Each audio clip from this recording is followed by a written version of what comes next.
আসসালামু আলাইকুম রহমতুল্লাহি বারকাতুহু।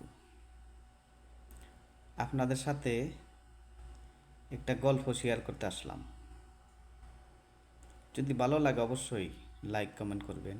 আশা করি আপনাদের কাছে এটাই আমার চাওয়া, আপনাদের কাছে আর কিছু না। গল্পটা হচ্ছে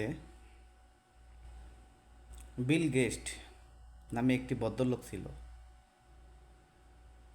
সেই একদিন রেস্টুরেন্টে খেতে গেল। খাওয়া দাওয়ার পর ওয়েটারকে ডেকে $5 বকশিস দিল।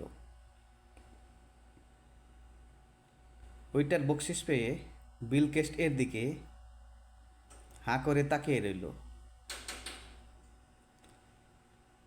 বিল গেটস বলল, কি হয়েছে আমার এমন, আমার দিকে এই ভেবে তাকিয়ে আছো? ওইটার বলল, স্যার,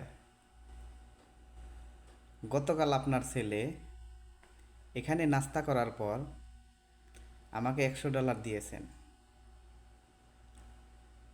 আর আপনি তার বাবা, এত বড় ধনী লোক। বিল গেটস বলল, সে হচ্ছে বিশ্বের 1 নাম্বার ধনীর ছেলে,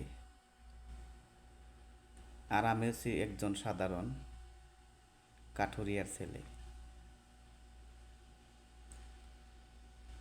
তাই আপনার অতীতকে কখনো ভুলে যাবেন না। অতীত হচ্ছে আপনার সবচেয়ে ভালো শিক্ষক। মাইন্ডেড।